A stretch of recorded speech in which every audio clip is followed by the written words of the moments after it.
Luca Nation. There he is. He said, what are we going to talk about today? You got a topic? I said, I got a topic. Let me run. I'll take the first 2 minutes, and then I'll throw a review. We'll popcorn it over. Luca Nation, 852 episodes in we are. It's pretty amazing. It's pretty crazy. I'm loving life. I really am. And last night, I got the rare privilege of being in the chat room, just watching, normally I'm a participant in the conversations with the brilliant mind of Andrew Goldberg. But yesterday I got to watch nervously because I have no control over where the car was going to drive. I couldn't pump the brakes. As Andrew likes to say, I'm the brakes on this vehicle. But I wasn't the party to the conversation, so I couldn't stop it. But I didn't have to. And I think, if you take a look at the interview that AIH did with Andrew last night, it's very, very, very good. But there are some out there who don't think it was good. They don't think it went far enough. And there are some out there who think it went too far. And so my topic for today, and what I'd love to get your take on, your opinion on, is, can we ever make the hobby happy?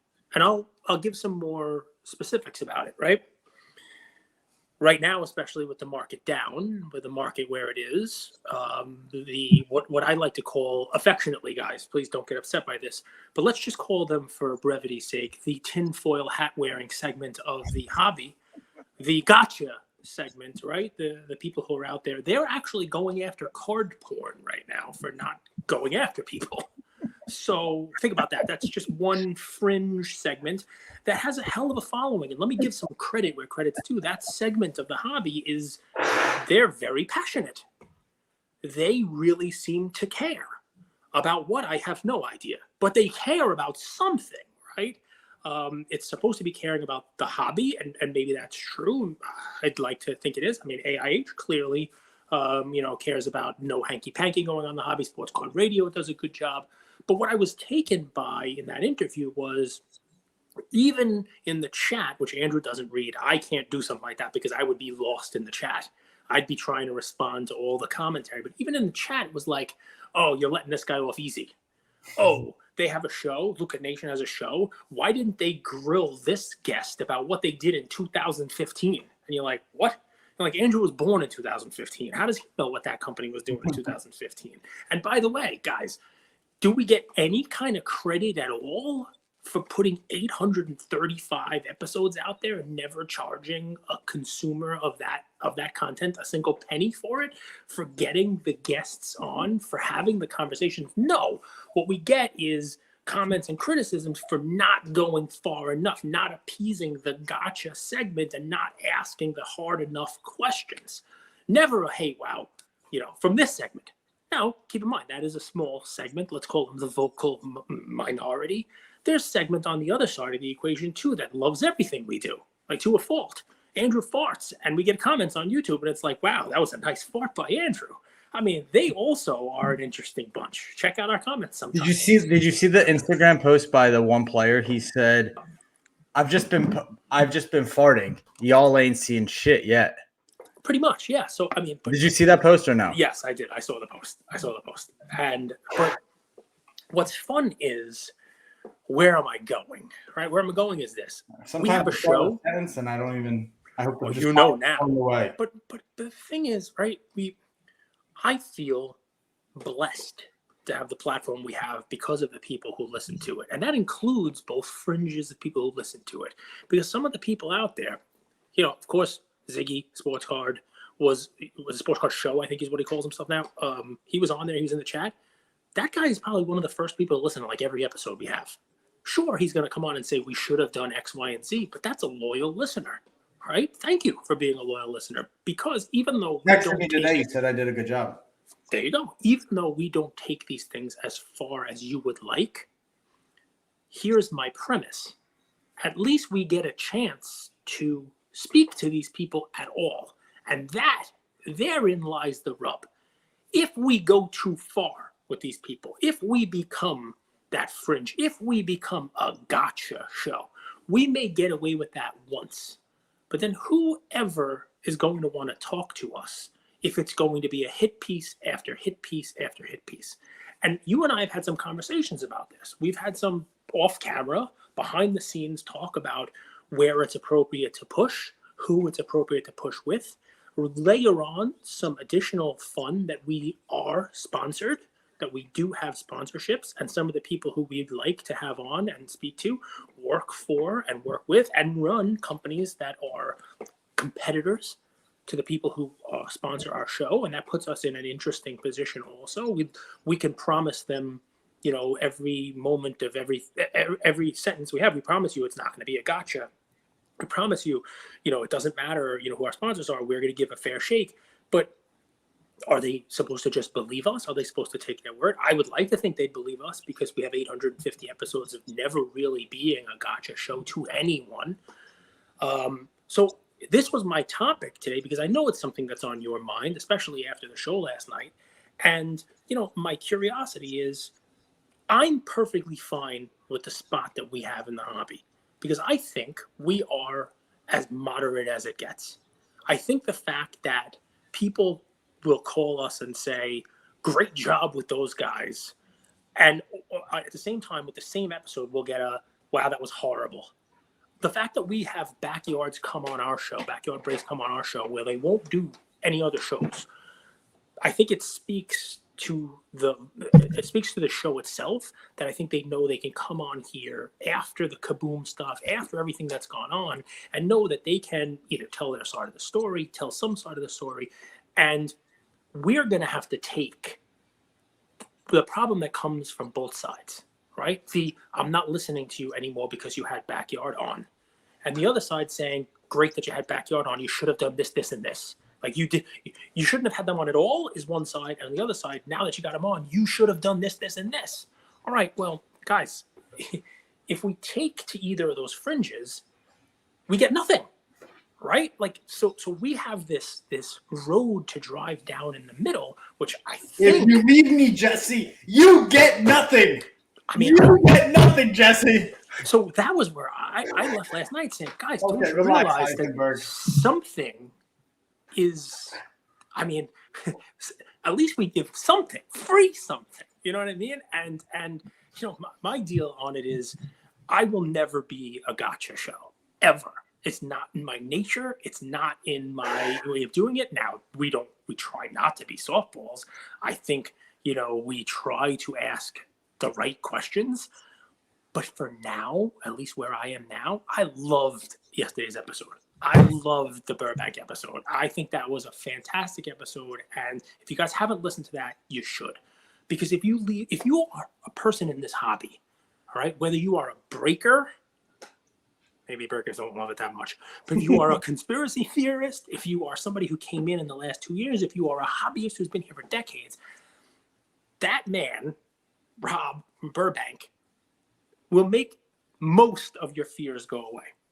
Any kind of concern or consternation you had about the hobby, that episode, an hour of talking to somebody like that who has seen it all, the ups and downs, seen where we are now, and even provides a roadmap for how to move forward.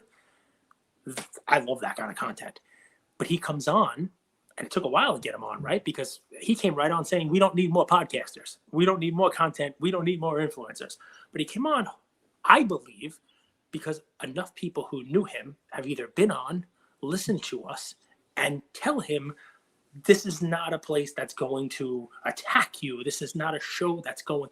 And if we were, I fear that we lose the ability to bring on somebody like a Rob. Because why would he come on? Why would he come into that space? And then I would lose the ability to have the conversation that we had with him. It was like the highlight of my month. A big debate. Amazing. Just an amazing monologue. If we could cue in the golf clap, 9 minutes of Cage. When he in reality said it's going to be 2 minutes. That's right. That's a world record. In my world, that's 2 minutes. Yeah, Cage not drinking soda for 9 minutes. But the biggest debate that Cage and I have is truth. So Cage is a believer there's one truth. Yep. I'm a believer that everybody has their own truth. And this is a debate. We yell at each other. Blah, like Andrew says to me, that's my truth. And I'm like, no, there is no truth. There is the truth. So you guys can let us know in the comments after you listen. But I think those people in AIH's community and sports car radio, I think that they just want to know the truth. I think they're truth seekers, and maybe there's a spectrum of that, like how they go about doing their business. But I think they just, Jesus Christ, I think they just want to know the truth. I really do. And I love that. But I think we get a lot closer to finding the truth out than they do. I agree, and that's our strategy, right? Like if we have a gotcha show, maybe we'll get the truth out of one person, but in the longevity is other people won't come on, so we won't be able to get the truth. Now, let me backtrack that, right? Because clearly those guys are serving a purpose, right? Dan, Sports Card Radio, we did an entire episode about the Nat Turner submitting the whole deal. We had a whole debate. Guys, go listen to that one if you like. And most of what the position you took in that debate was based on content by that crew, content by that group, content by those guys. It's important to remember that. Gotta give them a hell of a lot of credit. When they say stuff, for the most part, it is backed up. They have evidence. They have stuff. You know, I mean, Rahul, he does a great job, man. He does a great job. I mean, he'll put you to sleep with some of the market analysis stuff and, you know, the bullion stuff and the whole deal. But I could put people to sleep, too, with vintage cards. So it's just kind of one of those things. But, I mean, Sports Card Radio, like Ziggy, they all do a great job. They really do. But I think the problem becomes, like, everyone's like, oh, how about Jeff Wilson and Sports Card Radio debate? That would be great. It'd be great views. But what I ask is, why in the hell would Jeff Wilson ever subject himself to that? He never would. It's fantasy land. Well, also, what are we debating? It's important. Like with a debate, there's like 3 or 4 different topics, right? What I don't love is debates that turn personal, right? Like, I don't like you as the human. That doesn't serve anybody. Versus, I don't agree with you selling picks. I don't agree with this type of content and this type of content. How do you respond? Boom, boom, boom. Then you're debating ideas versus people. Like, we're all people. We all have flaws. We're not going to be able to please everybody, but it's way different to debate an idea versus to debate a person. Well, I mean, that was what was on my brain. I can lead you down and continue down this stuff. Or if you want to talk about LeBron's groin, I know that's one of your favorite things in the world. You like talking about LeBron's groin. No, I mean, so, and we do want to talk about sports, and we do want to talk about, you know, what's going on in the world, you know, of sports. A couple of free agent Major League Baseball signing. I can't believe how quick, you know, free agents start to sign and how quick deals get done in baseball, and we can talk about that also. You know, I will say, you know, from a you know, a hobbyist perspective, collecting, what I loved about AIH was, even though he's the king of hanky panky, right? He's just got to find some girls who agree with that statement. I mean, he's a hanky panky in cards. He's married, Cage. He's a married man. Good. I know he's 36. He's a married man, but it was a funnier joke the way I did it without you having to walk it back. I'm sorry. So, but what I got to give him credit for is don't necessarily bucket these guys as like hobby pessimists, because if you actually take the time to listen, he's a bull right now about the hobby for the next 18 months. Right. He's got very specific theories about why he thinks the market is bullish, even though the overall economic picture and the whole 9 yards, and really brings, you know, evidence into it about macroeconomics and about how there's going to be quantitative easing and how there's going to be. That's the thing I actually disagree with the most. I don't think anything points to that. You did. I know. I think they're going to raise the interest rates another point. For at least another half a point, and they're going to tighten monetary supply. But that's the funny thing. You could be the biggest optimist about the hobby in the world, and you think prices are going to go down. Here he is in this group, this tranche of, like, you know, the hobby hanky panky crew, and he's like, nah, cards are going up. And you remember last time we spoke to him, he was buying specific cards, you know, like, and I can tell you which ones they were. And I think it's very smart. But so I don't want to bucket these guys, because they are, you know, to a certain degree, hobby optimists. And if you paint them with the best stroke possible, they are hobby purists. They're people who were here before. They're people who believe what they're saying, and they want the hobby to be, you know, better. They want less hanky-panky in it. They want, like you say, a little bit of a fair shake for the common man. Right? You called it a meritocracy. I got a lot of comments about your meritocracy. What don't they like about that comment? People want to know what you've done. People want to know what. Nothing. That's why I haven't achieved anything. You guys are idiots. You guys don't understand anything about. The reason I like meritocracy is because I haven't done anything and I suck. When I don't suck and I do something, I'm gonna be like, "Told you, meritocracy." So I mean, but I mean, listen. Meritocracy, what have you done? I love that. Thanks, Dad. Yeah, is that you, Dad? Is that you? No, but I mean, listen, I it's funny. We talk about consolidation. There's been consolidation in a lot of spaces, right? I talked about this, on a live with Prism God, and the Las Vegas card show, and these guys talk about how there are too many card shows, and that's another topic for another day. Maybe we have them on. And one of the suggestions I had to them was that the good shows should consolidate and not combine their business, but combine their dealers. And if I run the Vegas show and Culture Collision, and you have a great dealer, right? You make sure you lock them up for both of those shows and give them a discount. Give them something extra for locking up both those shows. And that way, if you got a show competing against you in another location, they're already locked into your show. Like that kind of stuff happens. I also think, and what they were saying is there's probably going to be some shows falling by the wayside because as the market changes, you can't have as many shows. You can't have 4 shows a week. You've already seen it with content. Rob came on, like a house of fire and said, we don't need any more podcasts, but basically admitted that half the podcasts that came out a year or two ago were all gone anyway. There's not that many left. And, what I will say about the sports card radio, they were here before. They'll still be here. They're not going anywhere, and so, there's value in that in and of itself. I would say, if you're in that camp, give a listen. We're never going to be the gotcha. We're never if you're listening for that and you're expecting us to have a guest on and be like, hey, I pulled your criminal record from when you were 18. Why did you have an open beverage container back then? I'm not going to do that. It's just not how we roll, right? You know what weirds me out in this from that side of the camp is guilty by association is a really interesting phenomenon. That sometimes, like, if you've talked to, if you had on, or if you had took money from X, you are as, if not more guilty than the party. It's not just that side. By the way, that's a hobbyist thing, right? I would love to welcome some of our listeners back, soccer fans. We don't have to name them, but you know who I'm talking about, who are not in a conspiracy camp. But when we had on Backyard, sent us a message and said, I'm no longer listening to you guys because you went as far as having them on your show. You know what I'm talking about. 100%. And that is, guys, listening to this, if we bring on a guest that you don't agree with, let us know.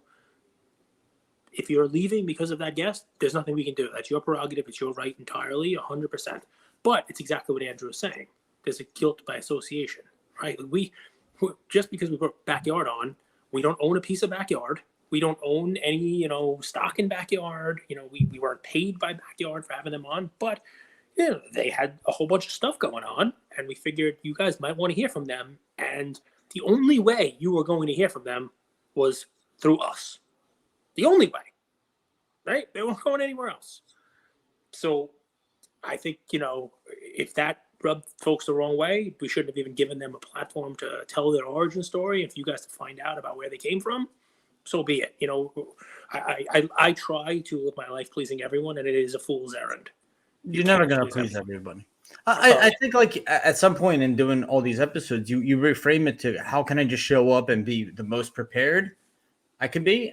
And how can I show up as the best self? And then it's art now. Like, every conversation's art. Some of the worst conversations while I was doing them have ended up being the best episodes, right? Sometimes we judge the product as we're going through it. You realize, like, if you're just going to keep doing this. What I'd like to say, though, is the hobby, why I will never leave, why I will do this, whether we have sponsors, no sponsors, I don't care. Why I'll keep doing this is because we have no overhead. We just click record. It's passionate. Whether it's because they don't want Backyard on, or whether I own a hobby shop and I think this guy's hobby shop's doing it the wrong way, or I blah, blah, blah, blah, blah. Man, like nothing else I've ever been involved in. The people who are in this hobby, they care. You know what I mean? Sure. They have some legit passion with it. So,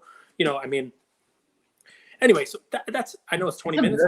You thought a lot about that discussion. You were on for an hour last night, and this was what was going through my brain. I'm like, I want to respond to all these comments. And the comments are like, ask him about this and go this. And people were even saying, to AIH, like, why are you not asking him about this? And I'm like, dude, just invite me on. I'm happy to do it again. Like, whomever said that. And I'll put it really clearly. Like, I think we should be able to have bipartisan conversations. I can't believe I'm using fucking political terms, but like, You should be able to talk with people you agree with and talk with people you don't agree with. It's not that like our feelings are not that important.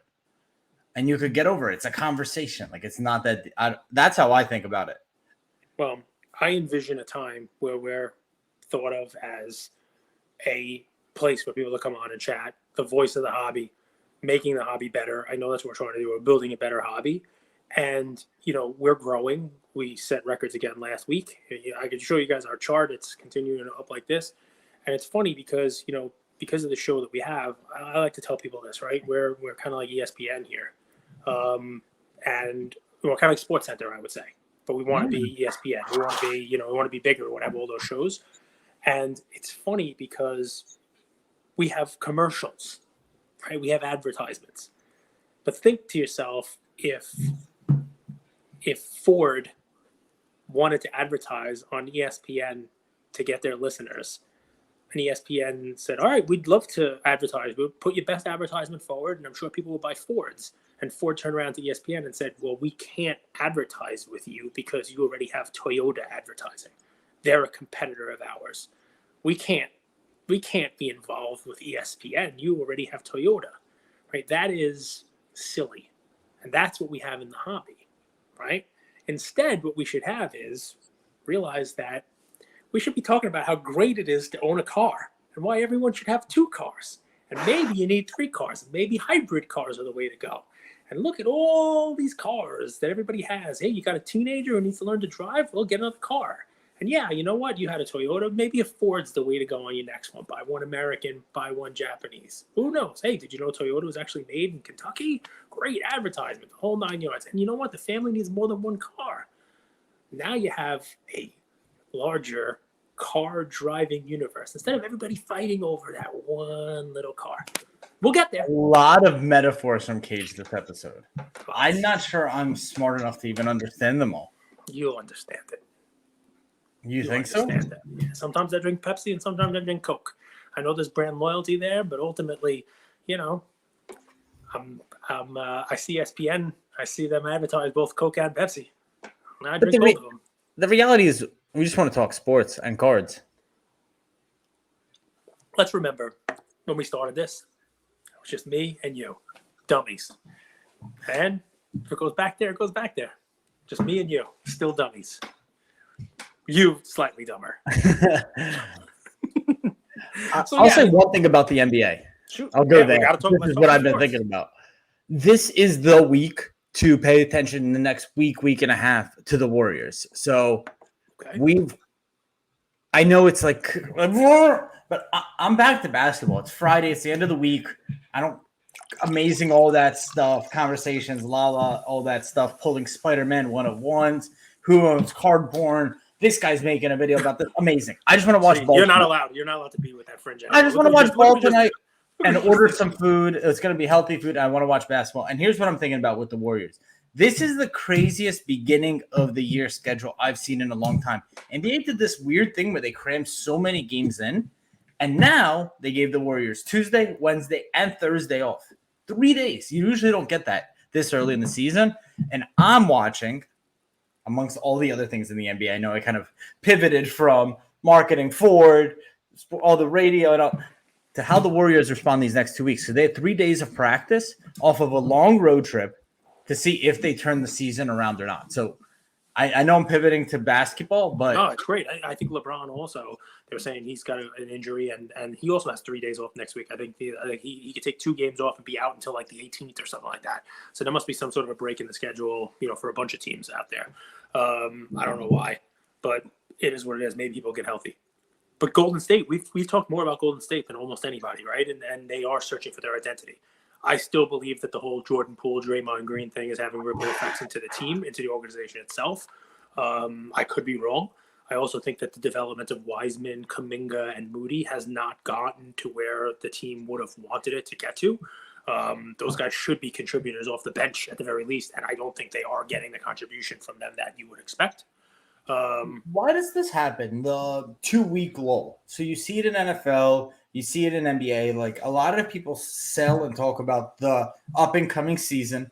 They talk about it 1 week in, and then you slowly see kind of people lose interest in this week, like this November to the Christmas games, people almost like lose interest in the NBA. It's a long season. I mean, we complain about the NBA, the MLB being a long season, but the NBA is also a long season, right? I mean, when are they playing the finals? In June?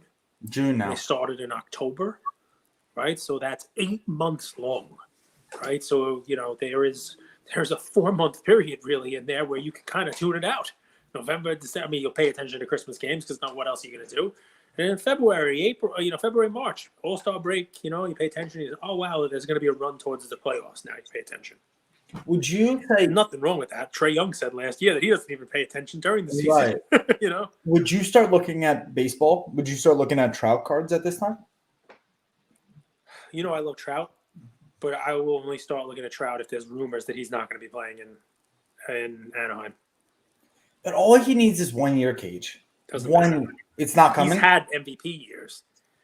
It's the championship years, and even the MVP years, like he doesn't stay healthy. He doesn't do it, and there are players out there that I will liken him to, who are the greatest players of a decade, greatest players of a generation, and did not win, and they are just relegated to not hobby obscurity, but not that top level of hobby.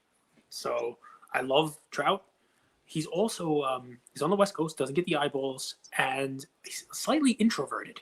This turn with the cards was an interesting thing for him, right? Like, I'm collecting my own cards. But even that, like, it's not really as forward-facing as you'd like, I think a lot of people find a home in the hobby because they see, like, I'm a little introverted. I think the hobby is a bit introverted. But, like, when we're around people that are like us, who love sports, that love collecting, I don't know if it feels comfortable, right? Like you kind of find your home. Maybe this is. Are you too good for your home, Mike? Are you too good for your home? This might be his home, and the hobby loves it. They welcome him. Fantastic. He's a fantastic player. There's nothing. I have nothing against Trout. Love Trout. If he stays healthy, he can put up a monstrous season. He can do a Judge type season every single year. Like there are seasons he should have won the MVP, but he was so good the year before that it became, a time where you were like, well, we can't just give Mike Trout the award every year. You know what I mean? Okay, so NFL midseason, NBA, we're not. Do you invest in Jaylen Brown? No, but did you know when I was in Bali, he came down to Bali and played ball, like right by where I was? I was actually one of the. Yeah, he went to Bali for a minute. Big fan of Jaylen Brown. Like Chris Middleton. No, why are you asking this? Because these guys are the second best players on their team. Mike Trout is the second best player? Right now, he is no longer the most sought after player on his team. So he's like the B option. I would say he's a great talent, but for the last 2 years, Shohei was MVP and will come in second in MVP this year. While Trout was slightly injured and missed some of the time. So Ohtani's the attraction. Ohtani's the star right now. Let me keep sweeping through the sports. Well, Conor McGregor, UFC. Are we? Go ahead. No, Conor McGregor, UFC. Go for it. Just don't just hit the end button on me because I have one more sports topic. Has that ship sailed? Has the opportunity to he's a clown now. He's a clown? He's a clown. He should go to the WWF, Conor. He made his money, which is great.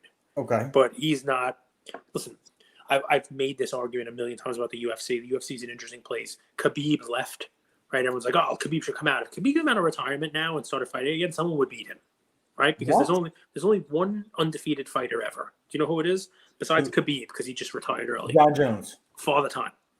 Oh. Father Time is the only undefeated fighter. He catches up to everyone and beats everyone. There are times where there are greats, there are goats, whether it is, Hoist Gracie, Randy Couture, Chuck Liddell, BJ Penn, George St. Pierre, Anderson Silva. It doesn't make a difference. At some point in time, their fast twitch gets a little bit slower and somebody figures out a style to beat them, right? It was Matt Hughes who decimated Hoist Gracie because it couldn't just be BJJ. It couldn't just be your jiu-jitsu game. It was ground and pound. And then Matt Hughes got a little older and people caught up with him. Khabib's ground game, the wrestling, the takedowns, it's amazing stuff. But somebody out there is training to defend against what Khabib does best and also striking slightly better than him. And Khabib is getting slightly worse. It's almost like the Jalen Hurts, Justin Herbert conversation. Human nature right? It's like, well, Jalen Hurts is doing great, so he's going to catch Herbert. He will, but not the way you think. Not because Hurts' cards are going to quadruple. Hurts' cards are going to double, while Herbert's cards get cut in half. So as somebody else is reaching their prime and training and getting good, Khabib is also getting older, and the skill set is reverting back towards somebody going to catch it. It legit has happened to every single fighter. And Conor fought a better opponent. Khabib was not a good stylistic matchup for Conor. He just wasn't. But Conor was smart, man. I mean, I saw a thing about Tyron Woodley that he made something like 8 times as much losing and getting starched by Jake Paul than he made in the UFC. Is that right? That's crazy. I mean, all right, what's your topic? So, I'm. By the way, that doesn't mean Conor is not collectible. If Conor shows back up and goes into WWF and he's fight WWE, sure how old I am, and they set up a Logan Paul Conor McGregor championship match or something like that. Yeah, people are gonna go after him again. Did you watch that Roman Reigns thing? Yeah. Was it entertaining? Logan Paul is actually very good. It's surprising how athletic he is. Surprising how good he is. I heard he hurt his knee. I saw that too. So my instinct said he did really well, but I don't know how to judge WWE, like, because he's not supposed to win, right? No, but it's the win-loss. It's all set up. That's not right. That's already done ahead of time. The show, right? Yeah, it's part of it. That's entertainment. It's World Wrestling Entertainment, right? It's not, it's not like, wow, if he was really good, he would have won. He was really good in losing. Like, he doesn't look like somebody who just picked this up. Like, he does moves. He goes off the top turnbuckle, jumps through a table. Like, his moves are fluid. Not, he'll get better. But for what you'd expect from someone who has been doing it as long as him, he looks really good. How do they do that? Like, he jumped like 20 feet to like tackle the guy through the table and no one gets hurt. I don't get it. So wrestling fans will say, thank you for pointing that out. Anyone who says wrestling is fake should just watch that, because while the result might be predetermined, how do you fake that? It's scripted, like, to the end, but they're athletes. They're fucking jacked. So here's my thing. Can you Logan Paul does like a full-out split sometimes. I'm going to let you go because, like, a storm must have rolled in. And you're, like, in the pitch black right now. It's like you and just darkness. I love it. The sun sets as we do this afternoon episode. So I got a question for you. Can you pull up for me the NFC in the NFL, the divisions? So as you're doing this, I'll talk. And I watched the game last night between the Carolina Panthers and the Atlanta Falcons. And what I watched was a team play another team, and neither of them looked like they wanted to win. Right? And the Falcons came in, I believe, at 4-5, and first place in their division, because you got the Saints in there, you got the Panthers, and you're looking at it. After last night's loss, I believe that he of 3 straight losses, he of a losing record, he of a 4-5 record, right now has sole possession of first place in the division, Tom Brady. So I believe, and I'm not talking about all of it, but I believe that very sneakily, Tom Brady is potentially becoming a buy. I agree. Now, I'm not saying he's winning the Super Bowl here, guys, but the dude's basically got to have a 500 season, and he's going to win a division, and probably host a home playoff game, So there is, I'm not saying he's great. I'm not saying, but if this is it, if this is where he hangs it up and this is the end, he's not going out like a loser. He's not going out like, oh wow, the team is most likely going to win the division, right? They'll turn it around. They'll figure out a way to do it. They'll figure out a way. And once you get in the playoffs, I'm not saying he's winning the Super Bowl, folks, but once you get in, it's usually a hot team that gets you there. Jalen Hurts fans, do not jump at me. I know Jalen Hurts is better than Tom Brady. I know what he's done, winning 10 straight games, makes him the GOAT. He is the GOAT. He's already surpassed Tom Brady's quarterbacking aptitude, capabilities, throwing, you name it. I get it. So I'm not coming after you. I know Hurts is going to go undefeated, and he's going to win the Super Bowl this year and next. But take a look at this other guy, Tom Brady, who you may have heard of, who he can play quarterback also, who everyone is selling. Everyone is selling. Now, I don't know if this is one of those, entries and exits where it's like, maybe look now when everybody's selling, buy it, and then when he makes the playoffs, sell it. I'm not talking about like specific, people get mad at me for giving plays and the whole deal. I guess where I'm going with it is Tom Brady has been as sold off as almost everyone. 100% accurate. If we're hitting a hobby bottom-ish, or collectors are coming back in to try to buy cards, that guy is about as safe of a long-term investment to the NFL as it gets. I know his cards ran, but they have retreated. And you also get this little sprinkle in that he's still playing. And I believe that division is so bad that he's going to win it and most likely have a home playoff game. Cage, I love it. I've been buying Brady for a minute. Sorry. I wouldn't have said that. No. I've talked about it. There's been an influx of supply. Specifically, the cards that I liked were like his base Topps Chrome were going for like $20 because there's so many of them in PSA 10, 20, $30. Refractors were going for 70, 80. You had some national treasures, not like the signed ones, numbered, going for like $60, $70. Let's do this. Bet on the jockey, right? Not on the horse. Look at the jockeys in that division. The quarterbacks in the division are Andy Dalton, the dude from the XFL, and Marcus Mariota, and Tom Brady. Come on, guys. Stay with me, though. Yeah, what high-end card would you be going after? The Contenders ticket out of 100? Okay. What card between 0 and 10? I know you don't know the comps. What 0 to 10K card would you be looking at? Oh, that's easy. That's easy. Right now, I believe the medal for less than 10,000. I believe you can get a Bowman Chrome PSA 10 for less than 10.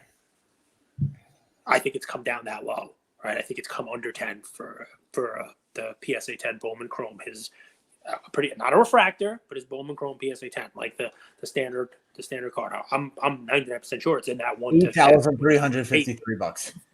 So top 1,000. What do you say to a lot of those are trimmed? True, false? I don't know the card that well, and you don't like top 1,000, obviously, but that is so. Why I say that, guys, is because Andrew and I, we've talked about this. 10 years from now, when there are 5 times as many people in the hobby as there are now, and people are coming in looking to add a Brady to their collection, they're going to hear about the Contenders ticket, and for non-autographed cards, it's that, and higher end is the SP Authentic. That was the one that's numbered out of 1250. So obviously the pop is lower. That's the white one. You know what I'm talking about? You want to see Brady's chart? Are you ready for it? Sure. Yeah, there you go. So where are we back to? What price? I mean, if you do a 2-year chart, are we fully back to 2020? We are where is back that spike? to not 2020 yet. No, it's well, he won the Super Bowl. Was it 2021, right? Yeah. So that's the spike post Super Bowl. But what?